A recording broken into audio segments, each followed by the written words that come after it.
જય Shri Krishna. Welcome to my channel Pet Pooja the home ground kitchen. March મહિનામાં જ એપ્રિલ અને મે જેવી ગરમી લાગવા લાગી છે, તો આવી ગરમી માટે આપણે રિફ્રેશિંગ છાશ બનાવીશું. તો આ છાશ પીવાથી જ આપણે એકદમ કુલિંગ અને ફ્રેશ બોડીમાં મહેસૂસ થશે. અને આ છાશ ડાયટ માટે તો બહુ જ અતિ ઉત્તમ છે.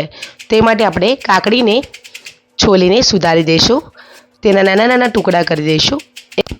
એક મિક્સર જારની અંદર કટ કરેલી કાકડી, ફ્રેશ પુદીનાના પત્તા, કોથમીરના પત્તા અને જો તમને જેટલું તીખું જોઈએ તે રીતે આપણે લીલા મરચાંના ટુકડા પણ એડ કરી દઈશું.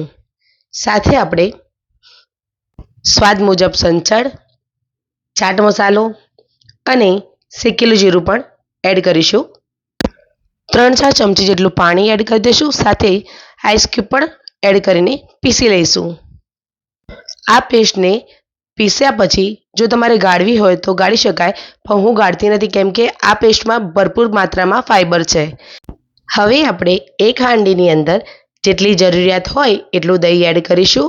તેની અંદર થોડું પાણી એડ કરીને વલોણેથી વલોવી દઈશું.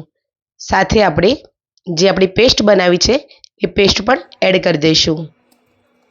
પેસ્ટ એડ કર્યાની સાથે જ આપણે થોડા આઈસ ક્યુબ એડ કરી દઈશું અને તેને બરાબર વલોવી દઈશું.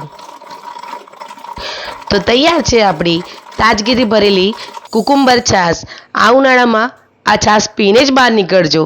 તમે બનાવો ત્યારે ચોક્કસથી મને કોમેન્ટમાં જણાવશો. તેની સાથે જ મારી ચેનલને સબસ્ક્રાઈબ, લાઇક એન્ડ શેર કરવાનું ભૂલતા નહીં.